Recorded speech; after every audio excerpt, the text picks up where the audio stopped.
तृतीय दिन में पहुंची राउरकेला सहर सेक्टर 13 मिलन पड़ियार अनुष्ठित होता 25तम सीआईआई एंटरप्राइज ओडिशा 4 दिन धरी चलिब यह कार्यक्रम। ए पश्चिम ओडिशार विद्युत वितरण कंपनी टीपीडब्ल्यूओडीएल पक्षरु एनर्जी पाविलियन स्टॉल प्रदर्शित होईछि।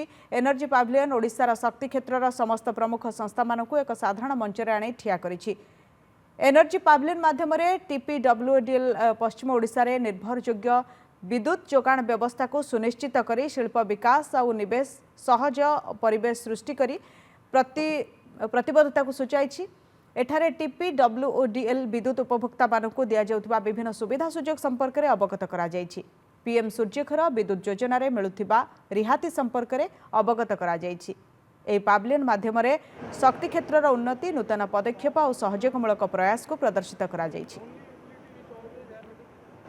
में ना केवल डिफरेंट कंपनीज और सॉल्यूशन प्रोवाइडर अपने अगले एक्सपेंशंस के बारे में बता रहे हैं। एक बहुत अच्छा प्लेटफॉर्म है जिसकी वजह से जो उन्नति जिस प्रकार की ओडिशा राज्य को चाहिए उसमें एक और नया आयाम जुड़ेगा और एक उत्कृष्ट ओडिशा का जो हमारा स्वप्न है उसमें और ज़्यादा बढ़ोतरी होगी।